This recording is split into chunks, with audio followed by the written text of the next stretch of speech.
Welcome to YellBro Road. I am Jordan, and today we got a little triple header of videos. The first video is going to be about from Jimmy Dore about Maduro possibly being a CIA asset. Someone requested it, so you know what? I'm going to react to it. The next two videos are about Epstein and the Epstein files. More importantly, the second one's going to be from Coffeezilla, and the last one will be from Jimmy Dore, where he's interviewing Thomas Massie, who has been a big cheerleader for getting all the files released. So we're going to listen to those things, all three of these things, in one single video. Why not? Before I get started, don't forget to share, support, hopefully donate to all the links in the description box. Also, please check out the Discord link if you want to join that. All opinions are welcome.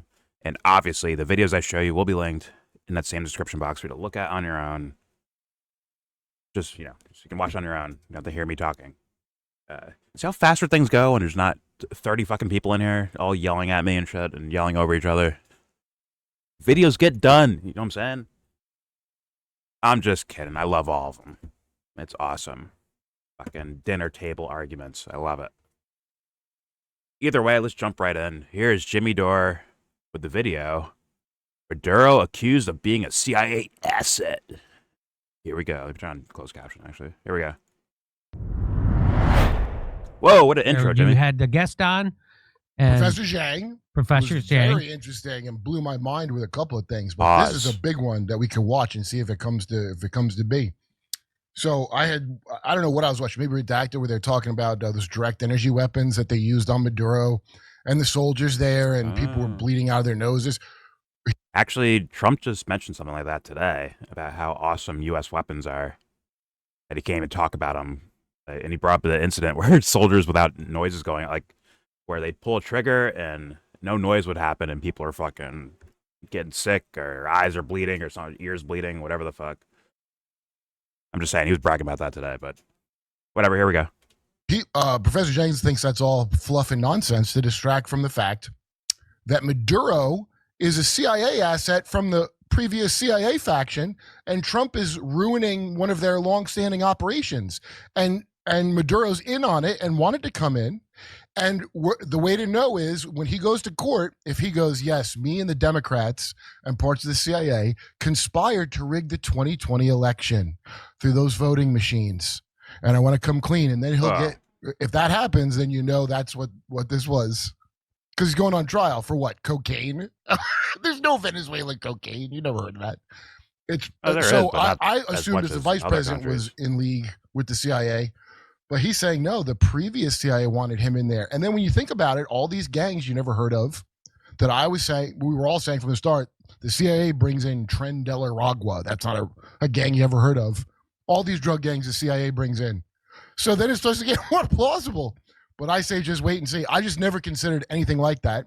And that guy's from China and a complete outsider, so it's an interesting perspective. And so he's saying that. Okay. I mean, I can consider a whole bunch of different possibilities. A lot of these leaders, just the way they behave normally, looks kind of sus to me. And I don't see any moral fiber to where they wouldn't break their principles. I don't see that.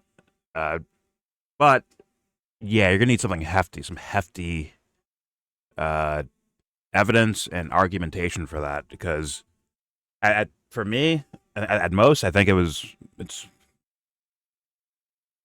there's a possibility or a chance that Maduro told his people to kind of stand down, because they could have shot. These fucking choppers were hovering quite low, as far as I understand, and they could have been shot at easily, just sitting there, sitting targets right there. But they didn't. So maybe he gave a stand down order. It's yo, just let them take me, because otherwise they're gonna just bomb our fucking country to smithereens. We don't want that. So I'll just agree to go in. Yada, yada, yada. Trump will tell his story about how it was some sort of action scene that happened. But in reality, I just turned myself in. I'm out of here. Let's preserve the lives we can. I view that as a possibility, But let's see where they go with this. Here we go. And I don't know who this Professor Zhang guy is. Is that the guy talking about Israel using math equations and shit like that? I don't fucking know. Someone might recommend one of his videos one day. You know what? I'll give it a look. But for now, let's continue. Here we go. And a complete outsider, so it's an interesting perspective. And so he's saying that the plan is for Maduro and what with the 2020 election. What is the Remember plan? the 2020 election was rigged? Yeah. Maduro's going to testify because remember they blamed Venezuela for rigging it's the not gonna be election. threatened Remember to doing that. absurd So they were trying to statement? do that. So that was the latest CIA deep state Mhm. propaganda that a lot of people fell for, that somehow Venezuela was the people controlling our elections, not Russia, because they said it was Russia, but it was Russia in 2016. But then in 2020, Venezuela somehow got control of our election machines and the Diebold machines, and they're the ones who are pulling the strings on our elections. And I'm like, well, why would they want to have Donald Trump be elected?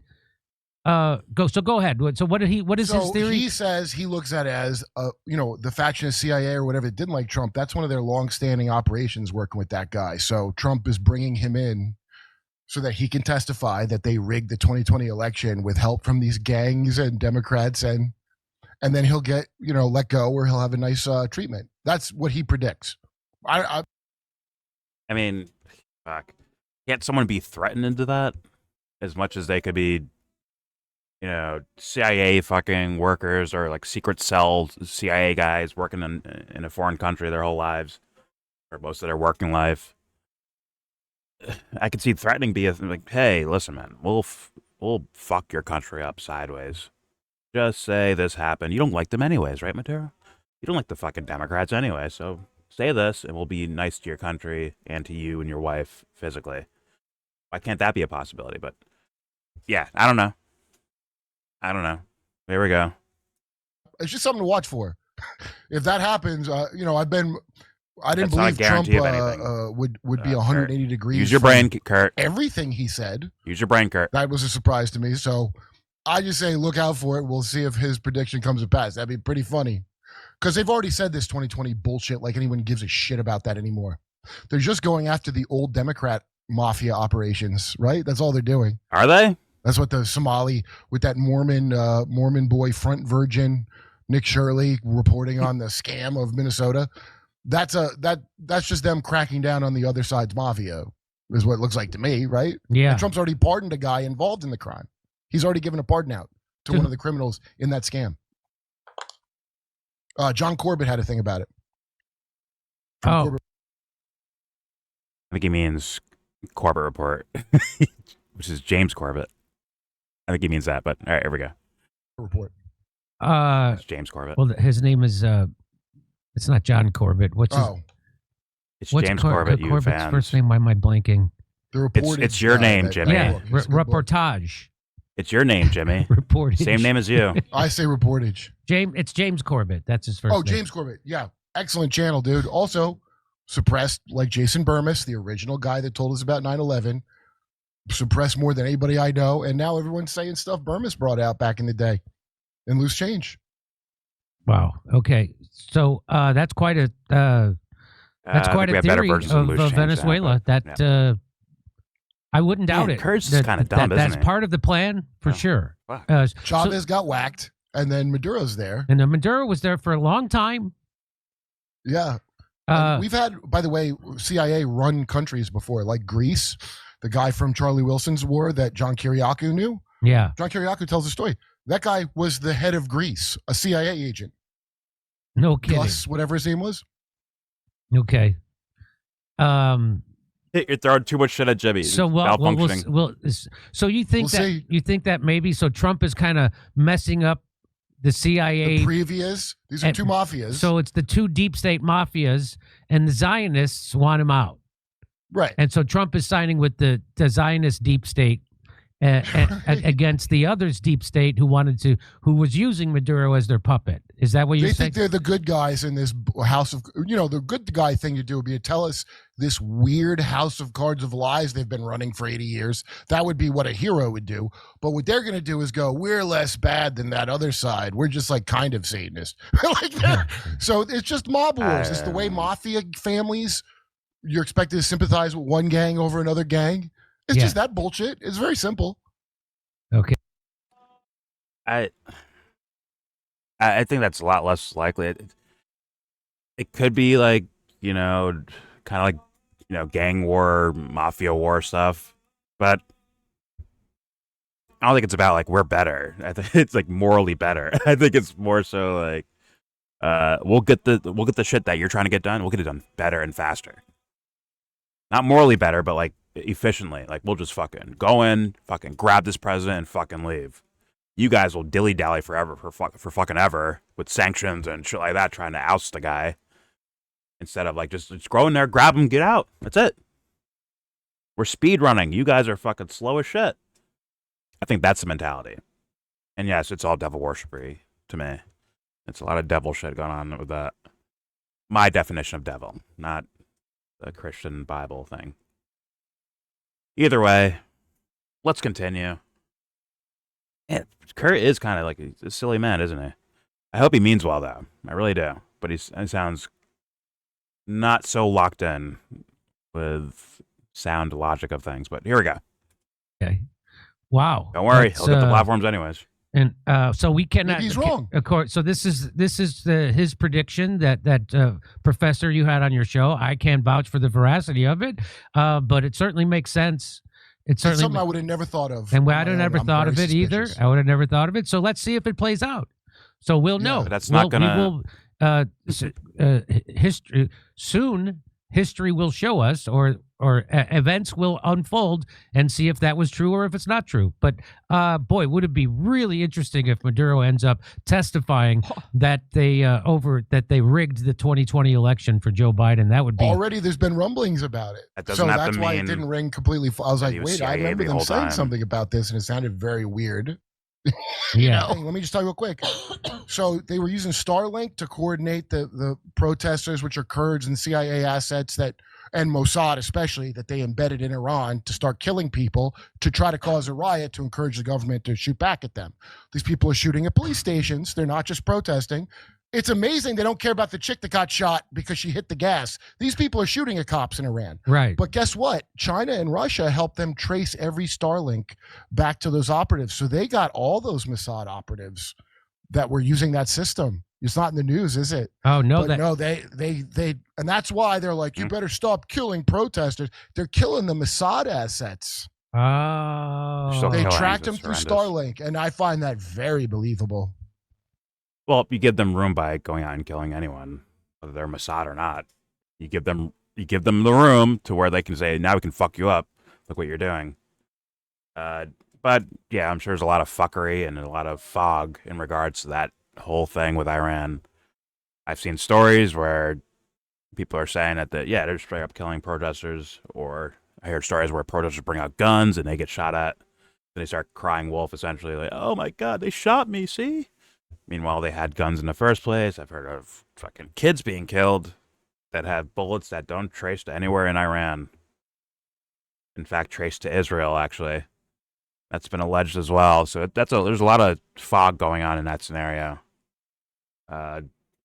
Hopefully some legit journalists can give us more of an answer versus a lot of these biased guys that are overly pro or overly protecting the Iranian government or overly protecting the protesters. It's hard to find, like, I don't know, people with fucking brains. Anyways, let's continue. Oh wow, I didn't know that. Hey, Okay. come see me Okay. live on tour February. Hey, never mind. That ending was irrelevant. All right, let's move on. Okay. Kind of interesting there. Let's move on to the Epstein stuff from Coffeezilla. They're literally covering up the Epstein files. Yes, that's right. Those things still exist. They have not been released.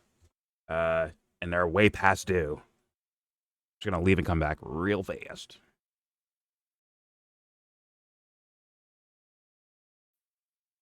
All right, let's just jump into this. Coffeezilla, they're hiding the Epstein files. They're literally covering it up. Here we go. The government is breaking the law with the Epstein files. They were supposed to release all of them. They did not. They were supposed to explain redactions. They did not. They were supposed to have limited redactions that did not allow them to redact on the basis of embarrassment or for politically exposed people. They did that. They redacted actual people who were investigated in the Epstein case not just the victims. And this is in violation of the bipartisan law that Donald Trump signed only months ago. It's a law called the Epstein Transparency Act, and I've excerpted a few bits of it for you, where specifically they could not redact all the files. They had to release all of them by a certain day, which they missed. They didn't hit that deadline. They said they needed more time to review. But of the stuff we've already gotten, they've redacted more than they were supposed to. The law says that they can't redact on the basis of embarrassment, reputational harm, political sensitivity. Basically, they can't just say like, oh, we don't like that guy's name is coming out. They only can redact on the basis of like national security or if it's a victim. And even if they do redact, they have to explain why they did so. They have to give a summary of redactions made, including the legal basis. And they did not do that either. Not only did they make redactions that clearly in the context are not victims at all, but rather possible perpetrators. They're redacting possible perpetrators, but they also haven't explained anything they did redact. And on the DOJ website, you can see that they are just not interested in following the law here because they say they're going to redact personal information pertaining to victims, which is according to the law. Then they say other private individuals, but that, again, is not what the law says. The law makes no provision for that. So the DOJ has sort of taken the law that was passed and kind of just like reinterpreted it. And even still, they're not complying with it because, as I said, they were supposed to release everything by a certain day. Here's the status of that. So far, 2.4% of the total pages that are under review have been released. They say they have, and I'm not even kidding, 5 million pages of documents related to Epstein. They also say they have 2 million documents under review. So far, they've released 12,000. And a lot of those were entirely redacted with no explanation, right? Like against the law, no explanation of this. But what's crazy and like what I can't wrap my head around is my entire life, I was led to believe Congress like had some power or were able to do things. They made laws and you had to follow those laws, right? That's really important to follow the laws Congress passes. But maybe not. We're seeing that the DOJ is really testing that here because theoretically, who would enforce the laws that Congress is, making? Probably the DOJ, the Department of Justice. What if the Department of Justice isn't following the laws? Who is going to get them in trouble? Because Pam Bondi is just flagrantly disregarding and reinterpreting some of the laws here. And there is a challenge to this in court.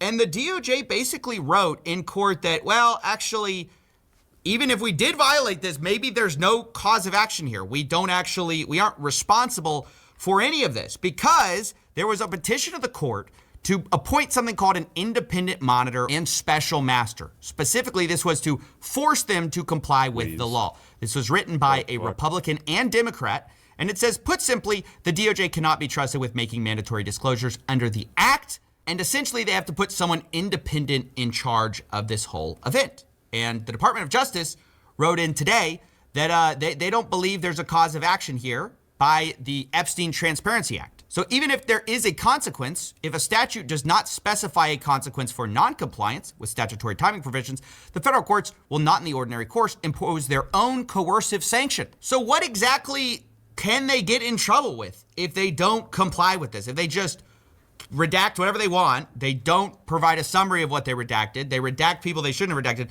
who is going to get them in trouble? I mean, basically they're arguing to a court. They're like, well, they didn't say what's going to happen to us if we didn't comply with this. So that's kind of on them. It's actually amazing to watch the flagrantness in which they do this. It's so brazen. I want to play a clip of one of the Republicans who actually wrote this whole appointment of an independent monitor. He talks on breaking points about, what their goal is. And I just think it's worth listening to. All right, before he does that, wasn't there a thing where they, right, like in the middle of this whole thing where they're supposed to be releasing files, like, wait a minute, we just found 1 million more. And we have to like review those. And that's going to take like some time. And also Venezuela, boom. Right? It's like all around each other. Iranian protests, Greenland, ice, Minnesota shit. Like, it's just like it's quite crazy. Although it would make sense that they would have someone like working specifically on that case versus another case or another case, right? But I mean, this is the thing I have with like Michael Tracy, or it's like you don't think they're, or Nick Fuentes too. You don't think there's no, like, they're not trying to hide this at all, or delay things, or go as slow as they possibly can to release these things? You guys don't see that? I mean, if there's nothing there, why the fuck are they doing all that for? Huh? Because the serial fabulous are gonna fuck, like, shut the fuck up. Get these things out here, explain to it, and or make a really good explanation for why they're not, moving at breakneck speed. Let's continue. And we're going to be listening to Thomas Massie after this video's over, when he's on Jimmy Dore's show. Here we go.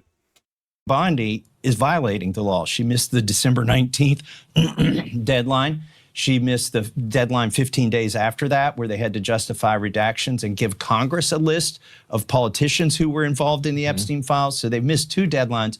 But I'm concerned more about what they're redacting and what they're withholding than I am about these deadlines. And that's why we've asked this judge to appoint a special master. It's might makes right.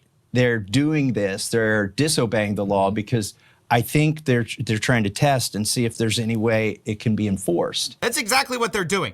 They're like half complying with the law, but specifically not with the parts that actually matter. And then they're telling the court, well, there's no cause of action to force us to actually do it. And who ultimately is going to stop them? Who's going to prosecute the government? The government won't. I mean, what are we talking about here? And what's interesting about this is that clearly not everybody is happy about this. This has actually been hugely humiliating for people who basically ran on the whole, we're going to release the Epstein files. Remember Dan Bongino, the guy who's been humiliating himself on national TV saying like, Coffeezilla, you're blocked now. Dan's going to block you now. You mentioned his name and not the most flattering light. You're going to be blocked, bro. All right, here we go. I'm sure you blocked Thomas Massie too already. All right, here we go.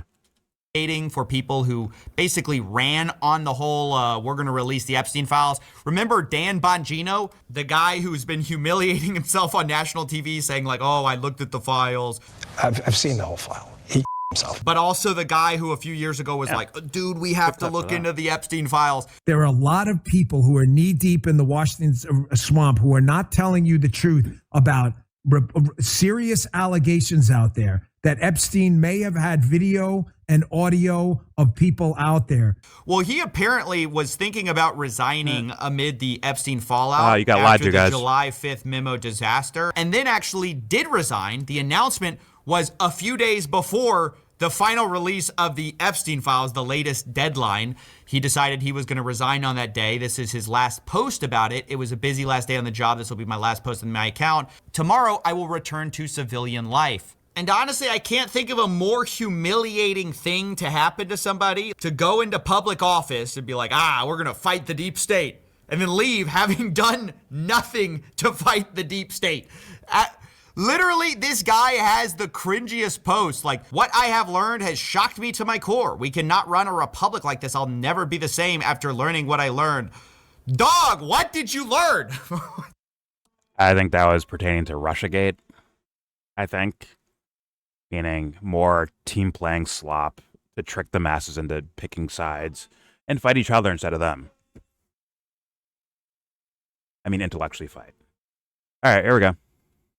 Tell us if you actually know something, if you actually found something in your investigation in the year that you investigated Russiagate, the bro. government. Tulsi Gabbard told you. Don't go back to your podcast making millions of dollars. Why don't you actually do something about it? Because he's a liar. When you are back at your podcast making millions again, why not tell everybody what happened? But we're not going to see that. We're going to see him continue to suck up to this administration, of course, even though it has betrayed the very thing that he came to the government for. Now, finally, I'll just say. Well, that just shows you he wasn't going into the government for that. There's your IQ test proof, right? Coffeezilla, there's your proof right there. Like, oh, you weren't that guy. Got it. So all these years where you're huffing and puffing on your stupid fucking podcast was an act. It was bullshit. Because either someone said something scary enough to you to get you to back down, or you had no real intention of following through with these fucking ideas in the first place. Which means what? It was all fucking smoke and mirrors. Anyways, let's continue. I mean, people, like, I'm not trying to shut on the Coffeezilla guy, but, like, people need to, like, really soak that in. Like, wait a minute. if you do this event in the future, it's like the ending of a movie. When you realize, oh, now I see the character's motives, so everything I see him do beforehand now makes more sense. When he's helping that girl, he was pretending the whole time. He's actually a villain. He was faking it to infiltrate the good guys, right? Same thing in regular, like if they do some sort of action at some point, it isn't like they started yesterday being quote-unquote bad guy. I mean, something was already wrong before they even showed up there. And no one takes that into account. They just wipe it away and say, well, money. Or blackmail. Or threats against lives. That's what they go to. And they kind of normalize it in a way. And I'm like, I'm tired of diagnosing things. That's, to me, not a real diagnosis. And second of all, it's not really helpful. Why call a guy a sellout if we never had real proof that he sold in? So, like, what do we do? Like, whatever. Okay. Bought in. It's playing with the word sell. You know what I'm saying? Yeah, but if you're a sellout, that means you bought into something and then you sold out of it. Right? Well, I'm saying he never sold into something in the first place. It was a smoke and mirrors, in my humble opinion. Right. So he never bought into it. You don't sell into something. Don't want to sound stupid. It's word playing. You'll catch up one day. Just maybe leave Netflix for a little bit. But yeah, I don't know why we aren't like it's the excuses allow this stuff and you just wipe it away with money. He got paid enough, so that's why he's keeping his fucking mouth shut about this topic now. It's like, damn, would that happen to you, random guy on the internet? The guy that screams and raves and gets paid nothing to do it, by the way. Screams and raves on the internet about how fucking full of shit these politicians are. Doesn't get paid to do it either. Does it on his free time. Hey, can someone offer you money and make you flip like that? Okay, then so what's their fucking excuse? They were never really into it in the first place. That makes more sense to me than a money drop one day. But either way, let's continue. Here we go. That I have to give a special mention to the Clintons, who are trying to do their own little weaseling out of the law maneuver. Because I don't know if you guys remember, the Clintons issued this whole statement that, oh, we don't need protections from the Epstein files, just let everything out. And everyone was like, yeah, sure, that's fine, we don't care. Literally lock them all up, whoever's involved. And they said as much, basically they said, we need no such protection. And then Bill Clinton came out and was like, yeah, actually, we're not going to comply with that subpoena you guys issued, because Congress was like, hey, you got to come testify. And they were like, no, we said we don't need protection, but actually we're not gonna show up. And that was also a bipartisan thing, by the way, subpoenaing the Clintons. I think everyone knows by now Bill Clinton did not show up. And I think it's important to note that this subpoena was voted on in a bipartisan manner by this committee. This wasn't something that Damn, Lauren, you fucking tanning, bro? What's going on there? As chairman of the committee. This was voted on by the entire committee in a... Did it showing a picture of Clinton in the dress? Okay, it's just like a stunt, not like a, not serious. All right, here we go. Issued as chairman of the committee. This was voted on it's like by they can't the compute why committee regular people care so much about this topic. Of the House Oversight Committee These robots can't subpoena understand. former President Clinton and former Secretary of State Hillary Clinton. Now, Hillary Clinton's supposed to show up tomorrow. We'll see what happens there. But with respect to the former president, he did not show up today. And so they might hold Clinton in contempt. I mean, I don't actually believe it. I will not believe anyone will face any charges for this, any problems for this ever until I see it. I have such little faith in our government, given I think how Elaine's supposed to testify in February. Super focused we are on protecting the people in these files. Allegedly. We're so focused on it that I don't believe for a second that Clinton, that Trump, anybody, nobody's going to get exposed. Nobody's going to get locked up. It's clear that the DOJ will break the law to make sure that they don't expose anybody, ironically, breaking the law with relation to Jeffrey Epstein, except for Jeffrey Epstein himself. That's the only guy that will face any consequences for this. Obviously, Ghislaine Maxwell is in the nice club fed now. She's not suffering as much anymore. She's running the place over there. Epstein's that who's facing accountability. It's actually crazy. So I just wanted to talk about this. I wanted to flag the fact that the DOJ is basically making the argument that like there's no way, even if we didn't comply, you could ever force us to comply, which is, a crazy thing to say. But maybe we should have expected it, given that Pam Bondi has been literally running on this promise since early on. Someone found this old clip of her. Florida ranks 3rd nationally in calls for help for human trafficking, where young women and children are enslaved and abused. I knew we needed all hands on deck. And I'll fight to put human trafficking monsters where they belong, behind bars. I mean, do people still fall for ads like that? There's no way, right? So they're spending money on these things for no fucking, unless they're just money laundering. It's probably the case, but those ads look so fucking cringy and stupid and fucking 1980s looking. Like, why? What are we doing? But yeah, all right, here we go.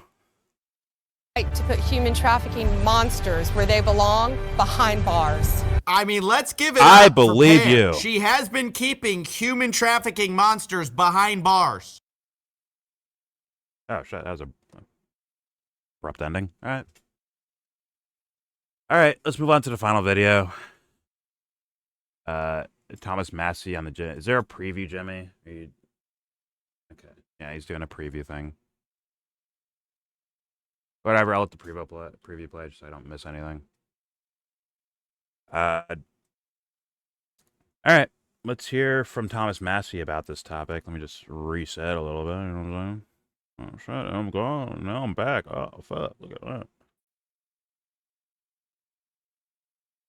All right, let's hear it from Thomas Massie, who's going to probably get in a little bit more detail than what Coffeezilla did. Let's hear it from the Jamie Dore Show. The Epstein files will be released, and here's how. Thomas Massie. Okay, let's find out.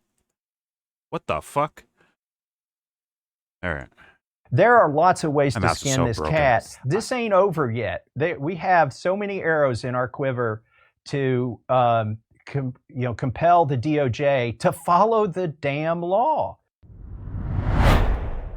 We have special trendy, guest Thomas Jimmy. Massie, Nice. Republican congressman who has represented Kentucky's 4th congressional district since 2012. Prior to entering Congress, he earned a BS and an MS in engineering at MIT, where he was an award-winning inventor, founder of tech company that developed haptic interface devices. Known for his libertarian-leaning views, Massie's recognized for his advocacy of limited government and fiscal responsibility, as well as for co-leading the bipartisan push for Epstein Files Transparency Act, demanding the full release of documents and calling for a special master to oversee the process due to the DOJ's delays and excessive redactions. Please welcome to the show, Thomas Massie.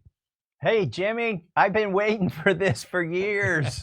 I can't believe I'm on your show. This is fantastic. I just want to do an update on the Epstein file release. A judge has ruled. Judge Paul A. Engelmeyer was told in a letter signed by U.S. Attorney Jay Clayton that he must reject a request this week by the congressional co-sponsors of the Epstein Files Transparency Act to appoint a neutral expert. U.S. Rep. Ro Khanna, California Democrat, and Representative Thomas Massie, a Kentucky Republican, say they have, quote, urgent and grave concerns about the slow release of only a small number of millions of documents that began last month. In the filing to the judge, they said they believed criminal violations have taken place in the release process. Clayton, though, said Khanna and Massie do not have standing with the court that would allow them to seek the extraordinary relief of the appointment of a special master and an independent. But here's the thing that I find crazy.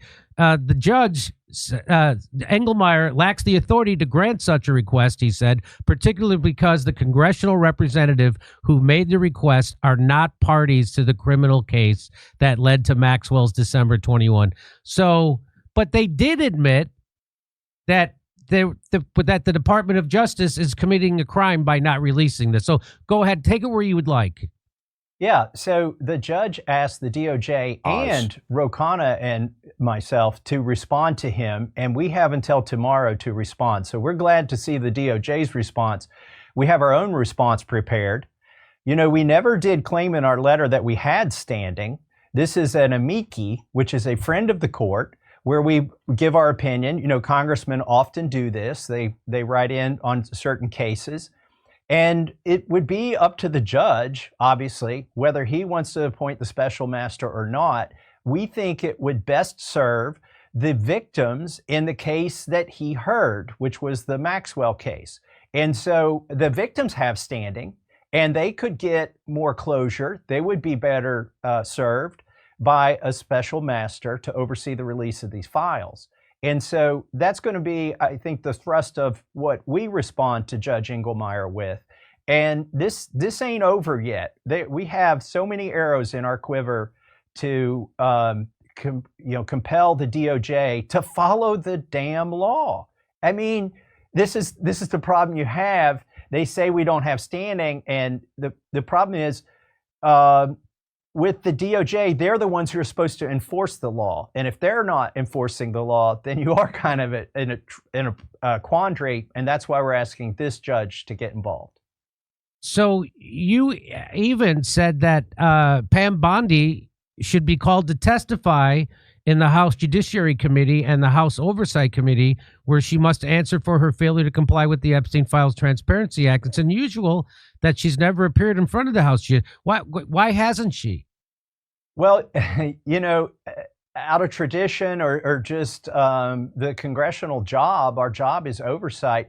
The AG always shows up at least once a year, or typically once a year, in front of the House of Representatives and the Senate. Now, Pam Bondi appeared before the Senate Judiciary Committee, but conveniently, when she was supposed to appear before the House Judiciary Committee, of which I'm a member, there was a shutdown. And we could have kept having hearings, but Mike Johnson, some people think, in order to keep the 218th signer to the discharge petition that Ro Khanna and I were leading, to keep her from being sworn in, Mike Johnson said, well, there's a shutdown. You know what? Let's just close Congress down too. So we didn't have hearings during that period of time. So her hearing was punted, her schedule to appear. But I don't want to flip any conspiracy bits here tonight. But they scheduled her now for February 11th, I'm told, by the chairman of the committee, Jim Jordan. And I appreciate that, but there's a shutdown deadline looming on January 31st, or I believe it is. And if January has 31 days, I should know, I guess. It doesn't. Okay, and then it's January 30th. You know, okay. The only day I care about in January is the 13th. That's my birthday. But anyways, let's put it this way. On February 1st at 12:01 midnight, there could be a shutdown. And if that shutdown is prolonged through the 11th, she won't have to testify again. Hopefully she will testify, because I'm on that committee. I get to ask her questions for 5 minutes. That would be fantastic. Just for the ridiculousness. I mean, I'm sure. Well, we don't know, Jimmy, until we see it. But how did that 5 minutes? That'd be fantastic. But you also go on to talk about the Clintons. You say the Clintons think they're above the law, but they're not. They must comply with congressional subpoenas and appear before the House of Representatives or face arrest, conviction, and incarceration. I suspect they've observed Bondi's lack of resolve and have decided to test it. So you're trying to get them to. Well, Massie does this a lot with his tweets. He does a lot of shit talking on his tweets, and like kind of try to make them look bad while also sounding innocent while he does it, right? Which is whatever, but like that should be mind-boggling for viewers if they see the idea that, like, once again, the Clintons are considered like damn near enemy number one for the whole MAGA. Lock them up, lock her up, drain the swamp people. Like, the Clintons are like at the top of the list. And this is supposed to be a layup, a campaign layup for the Trump administration. Unless he doesn't care to like get these guys in trouble. But if you fuck up as a citizen, as a MAGA fan, if you fuck up, bro, guess what? You go to fucking jail. And they'll work hard to keep you in jail. I kid you not. If you're telling me Trump or his DOJ or whatever the fuck can't all the bullshit we've seen them do. You don't think they could dance around and make some moves to try to get this shit done in regards to the Clintons? Of course they could. They don't care to, as far as I understand. And if they do, I mean, I'm gonna look at that. I'm like very like detailed, looking at all the details of that, because I'd be like, okay, something not right here. Trump's not doing devil worshipping shit. Well, I mean, you know, appears to not be doing devil worshipping shit. But I think he would. There's a reason why these guys are fine, protected. Maybe it's mutual destruction. Maybe that's the idea. I don't know. But I don't expect that to happen. I expect them to protect the Clintons. I expect the Clintons to protect Trump. On and so forth. You, the average voter, gets screwed over. When the fuck are you guys gonna wake up? How many years does it take to be from getting fucking reamed by this fucking government? How many years does it actually take for you to be like, okay, no more. We're done with this. It's curious. I'm actually very curious. Like, what is the phenomenon that keeps you hanging on like this? It can't all be fucking, you know, upper suburban lifestyles that keep you this fucking complacent. It can't all be that, right? Whatever. Let's keep playing. Here we go. Observe Bondi's lack of resolve and have decided to test it. So you're trying to get them to, and so they're ignoring the subpoenas? Is that what's happening? They're ignoring the subpoena. Now, that's the Oversight Committee. I served on that committee, I think, for 6 or 8 years. I'm no longer on it. That's Jamie Comer's the chairman, and he has compelled them in a bipartisan subpoena to come and testify. And I think what's going on here, Jimmy, is a negotiation. I think when push comes to shove, if Pam Bondi has the resolve to do what they did to Steve Bannon and Peter Navarro, which is to arrest them for not showing up and testifying, I think they'll say, oh, okay. Oh, you really meant it? Well, yeah, we'll show up, but we want a cushy chair. We don't want to have to be there for more than 30 minutes. And, you know, here's our favorite drink. We'd like that to be served. Like, they may try to extract, and this sometimes happens, some kind of special treatment to show up. I don't know. But I do think they will eventually show up, and they can do what everybody does that shows up that doesn't want to be there. They can plead the fifth. Say nothing. Yeah. I mean, but here's the thing, Jimmy. Why not just release the damn files? If the Clintons are guilty, it'll be in the files, right? That's where the evidence is. If they were thinking about indicting Clintons, that'll be in the draft prosecutions and in the draft indictments and the prosecutorial notes. If one of the victims says that they got, sexually assaulted by Bill Clinton, that'll be in the 302 files, the forms that the FBI fills out after they interview the victims. All of those things I've just mentioned are things that Pam Bondi has on her desk that she hasn't even redacted and released yet. Those need to be released. And then that's where the facts are. You think Bill Clinton's going to show up and incriminate himself? I don't think so. It's not going to happen. So if people really, and by the way, I think when the Republicans are going after the Clintons and the Democrats are going after Trump, those are distractions. I think the folks in these files that were clients of Jeffrey Epstein are billionaires. I think they are, for the most part, apolitical people. Once you get to the Epstein class, you go to all the parties. They're not partisan parties, and you give to all the candidates in case one of them wins. So I think the real criminals here are not Bill Clinton and Donald Trump. I think we're going to find out it's some of these billionaires who really are out of the public eye. There may be scholarships named after them. They may have their names on buildings, and those may change once these files come out. So how do we get some of those people in front of the committee? How come we haven't had like the Lex Westman called in front of a committee? Why the people we know who are involved, right? What is that going to happen, and why hasn't it happened? Well, it should happen.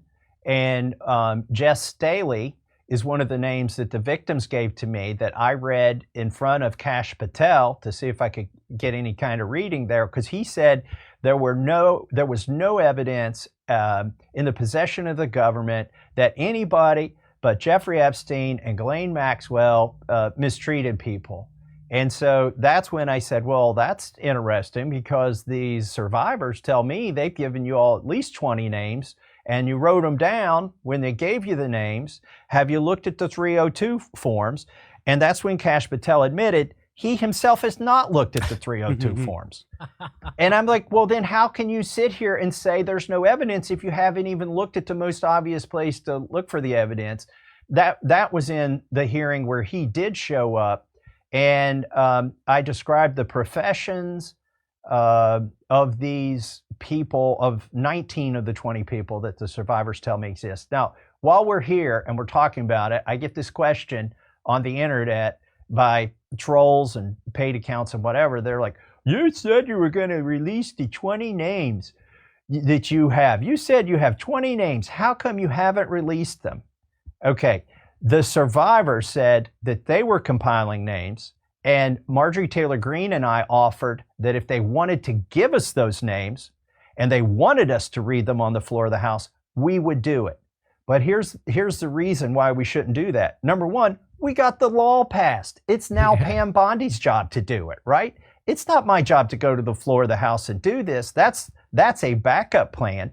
But if you name the 20 people, then they can go through all these millions of pages of files they're going to release, and they can unredact those 20, but there may be 20 more that they never have to admit there are because they know the ones you know, right? So this is our check. That sounds a lot like Todd Blanche interviewing Ghislaine Maxwell and feeding her names. I was like, that's a fucking dumb fucking idea to feed her names. Hey, was this guy, did this guy do something bad? How about this guy? How about this guy? How about this lady? Like, that is just a stupid way to investigate, right? you step back and you're like, okay, if you're aware of anyone doing any wrongdoing, please say their names. And you leave it at that. Leave it at that, because now you have a threat in regards to prosecution, right? Like, oh, you fucking lied to me. If they find out you knew something that you claimed you didn't know. Oh, I forgot. Okay, you still look bad, though. You still look bad. So, yeah, that's why that Todd Blanche thing, I listened to a decent amount of time of it and read a decent amount of transcripts for it with Ghislaine Maxwell. It's like, I swear to guys, it feels like they're just like shitting on you. Anyone who cares about this Epstein topic or the Epstein files and all that stuff, the Trump administration, not saying they're the only ones, but I'm saying like they're in power right now, right? They're in government power right now. Those guys, it's like insulting to the intelligence of the people that care about these things. I kid you not.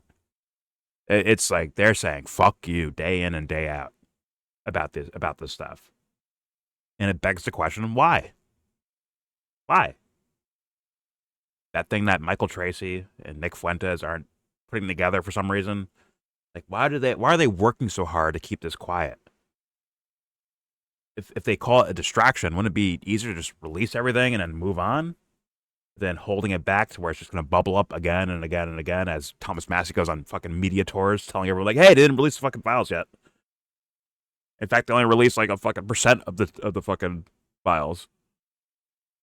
So, yeah, it's at the very least extremely strange behavior for people that claim there's nothing there, or that it's a hoax, or it's mainly Democrats, or whatever the fuck claim they come up with. The stalling is quite obvious. But, all right, let's continue. But that makes some sense to me, what Thomas Massie just said, of like not feeding them names, because then they could be like, okay, here's these 20 names. And, you know, block out the rest. That makes sense of why you might not want to show your hand, essentially. Not that this is a game, it's just cause, right? All right, here we go. Admit there are, because they know the ones you know, right? So this is our check. That list of people is our check on whether they have actually released the files properly, and all of the files. That's another reason you wouldn't want to go there. And then also, if you read the names on the floor, the other way that DOJ could play it is to say, oh, well, I don't know what you're talking about. And those people never get prosecuted. So it's Pam Bondi's. We won this fight. This was the largest uphill battle. That when you pass a bill that the Speaker of the House doesn't want passed, that the Majority Leader in the Senate doesn't want passed, that the President doesn't want passed, when you figure out a way to get that bill to the floor, and then you get a vote of 427 to 1 and in the House and 100 to 0 in the Senate, and then you get Donald Trump to sign a bill that he said would have been a hostile act to even sign the discharge petition to bring the bill for a vote. I guess he committed a hostile act with his Sharpie to himself when he signed it. But when you get all that done, you've won. Like, it's literally, they have a law in front of them that they have to follow now. So they're not following it. And what do you, I don't want to be a wet blanket, but I don't think we're ever going to see those files, because the people who actually pull the strings and run things don't want them. And the people who are the puppet masters of Congress and Donald Trump, right? So Donald Trump brags about being bought by Miriam Adelson and Sheldon Adelson, and that he does their bidding. He brags about it on camera. This isn't conjecture. This is him admitting it. And so he's completely owned by the Zionists. And so to me, it's like that's what they're doing. They're trying to cover this up because it would expose the Mossad working with Jeffrey Epstein at the behest of Israel, and then they'd lose all that compromat that they have on everybody. They have all the blackmail on everyone, and it would all be worthless. And so just what is your, I mean, you did get this bill passed. It is law, but as we've seen, if there's nobody to enforce the law, then nothing happens. So what do you think is eventually going to happen? When you're talking about the U.S. government, I don't think the blanket can be wet enough. So I don't blame you for being a wet blanket. Look, it's like the old Nintendo games where you beat the final boss, you beat Bowser at the castle. Oh, you nerd! The princess is in another castle. You got to do it all over again. Matt Hunter we've cameo. Done that with subpoenas over the years and congressional testimonies, and they say, I'm not prepared to answer that question today. And so finally, we did something that is unprecedented in the history of our country. We passed a law to compel them to release the files. Now, I would say this. The people who did Watergate and the people who did Iran-Contra, they thought they were never going to get caught either. And I think this ranks up there in history. When we look back on this, to Iran-Contra, I think you have properly identified the motivations of the rich and powerful people who do not want these files released. I think it implicates our own government, our own DOJ, our own CIA, just in many of the same ways that Iran-Contra did, or like Watergate implicated the president and the people surrounding him. I think it's on that order of magnitude. I do think we'll eventually get to the truth. And here's why.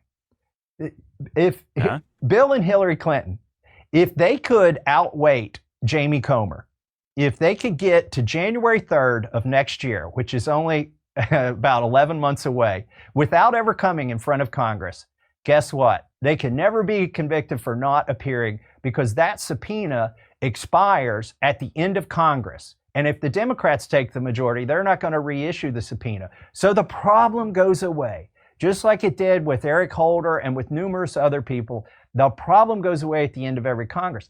It does not go away with the Epstein files, Transparency Act, because it's a law. Like, we didn't put an expiration date, like this bill expires on 2028. No, this bill is forever. And Pam Bondi and Todd Blanche and the other people who are working on this for Pam Bondi, they are running afoul of the law right now. And I would like to remind them, this is not a subpoena. It doesn't expire at the end of Congress. You can't wait this out. And what could happen is the next attorney general could prosecute this attorney general or the people who work for her. And then also, impeachment is on the table. It would be hard to achieve in the House right now, although Pam Bondi is probably the least popular person in the president's cabinet right now, even among Republicans. It would be hard to impeach her, but that could happen later. The other arrows that we have in the quiver, one of them is contempt. The problem with contempt is if you vote and you get the majority of Congress to declare contempt, or some chairman declares contempt, and it gets referred to the DOJ, and then the DOJ is not going to find themselves in contempt. They're not going to prosecute that. But there's another level called inherent contempt. This is a power that the judicial branch has. And the Supreme Court has recognized that Congress has this power too, although Congress hasn't used it in about 85 years. And that is, you could send the sergeant at arms to arrest Pam Bondi, and this could all be resolved in the House of Representatives. The Senate wouldn't have to vote on this if you find her in inherent contempt. You could also fine her an amount every day, her personally, for not releasing these files. And then finally, if the judge finds that we don't have standing, or that our amici isn't, I would say, take the fall, helpful to the victims who do have immediate standing right now in that criminal case, we could bring a civil case in a court and with one of the victims alongside of us as a plaintiff, and establish standing that way, and then get the judge to rule for Pam Bondi to release the files. And then if she doesn't, then that judge could find her in contempt. There are lots of ways to skin this cat. I think you're right to be a wet blanket. I mean, I've got 13 years of being a wet blanket. Like, my expectations are so low, they can't get any lower. But I do have to admit, once we got this bill passed, my expectations went like an inch above the ground. Hey, come see me live. No.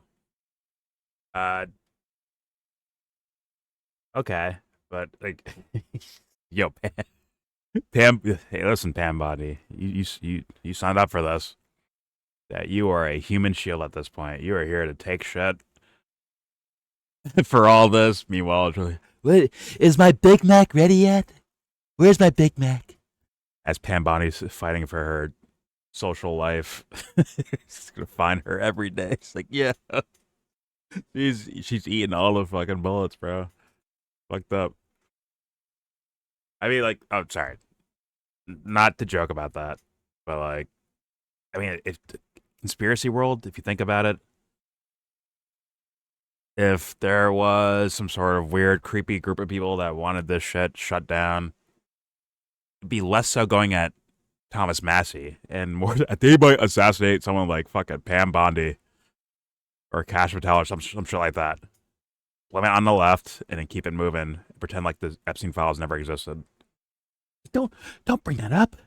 A poor woman was killed today. Leave these Epstein files alone. It's like they would abuse that shit. Hey, it's almost creepy enough. I'm just saying. Sorry to kind of joke about that, but at the same time, like, realistically, like, I don't know. But yeah, overall, man, do I think these are actually going to come out? Part of me thinks yes, but like so redacted that you don't actually get anything out of it. It becomes a whole new mystery to be staring at, right? It's like a different angle of the JFK assassination, but it's still like kind of blocked and fuzzy looking, and you can't exactly tell who's doing what, right? It takes you 20 years to figure out maybe one little clue from that. Like I wouldn't be surprised if something like this was like that. I wouldn't be surprised. That's at least where my mindset's at in regards to all that. Yeah. Once again, if you care about this topic and you supported the current presidency because of the topic, you're getting fucked over. You are. They're fucking you over. Oh, shit. Thank you, ad block. That's right. Get ad block. Look at that. 300 fucking thousand, almost 400,000. Look, see that? God damn. But, it's a future video. Don't worry about that. Yeah, I mean, sure, he's given some, I guess, hopeful information for people that care about this topic that heavily of all the little, like, maneuvers he could do. But honestly, I'm like, yo, you should have already been, like, drawing up impeachment shit on this guy. Like, he's committing crimes against humanity. He's a part of committing crimes against humanity. Blatantly. And I'm saying, like, don't lower your standards for this orange fucking penguin because other presidents were just as bad. Like, hold them to like it's a fucking random guy you never heard of. If a random guy you never heard of did these actions, you'd be like, that guy belongs in jail. I think most people would say. But when it comes to the president, it becomes something different, apparently. And I think that's part of a kind of psychological structure built for you, for the average, normie, the average dummy on the street. Make them think like, well, they can do that because they're this. They have this role that they're playing. They're not even good at it, but whatever. That's their role. So thus, it's okay to massacre people. Or support massacring of other people as well. It's like, Thomas, you should already be on the case of impeaching this motherfucker on principle alone. But you know what? He plays the game. It's pretty evident. You can see by his tweets, he does the shit-talking game where he, like, says things in a kind of humble-looking way, but it's a diss. It's an insult. And yeah, I think he needs to, like, just open his fucking mouth and say, like, the real shit out loud. That's just me personally. But also, okay, I hope he means well. And I hope there's a point behind all this that maybe if I, Elliot Ness this and get this guy on fucking fraud, right? Or bank fraud or some shit like that. Maybe it'll make the tower kind of come crumbling down a bit. Maybe that's his idea. But I'm kind of done with strategies, man. Just fucking go right to it and say what the fuck it is and keep it moving from there. That's just my humble opinion. But either way, still interesting information. Yes, we don't have the Epstein files still. After they were supposed to be released by law, as these guys were saying. And yeah, this is where we're at. And I thought it was worth mentioning that people don't forget. That's why I think Thomas Massie's doing like a media tour about it. But either way, there's your video. Please subscribe if you feel like. Comment, agree, disagree. If you have anything you want to share with me in regards to Epstein stuff or anything else, please let it be known. I don't mind reacting to it. Don't forget to share support. Hopefully donate to all the links in the description box. Also, please check out the Discord link if you want to join that. We're in that Discord right now, and all opinions are welcome. And obviously, everything I showed you will be linked in that same description box to look at on your own and watch on your own. Maybe file it away and, for future evidence if, the Epstein topic becomes more mainstream again. And like, hey, you guys are supposed to release this. Look at these videos I have where they were talking about it already. You can have that in your catalog. So please do so. Take advantage of that. And most importantly, give this video a thumbs down. Do not come. Shut up.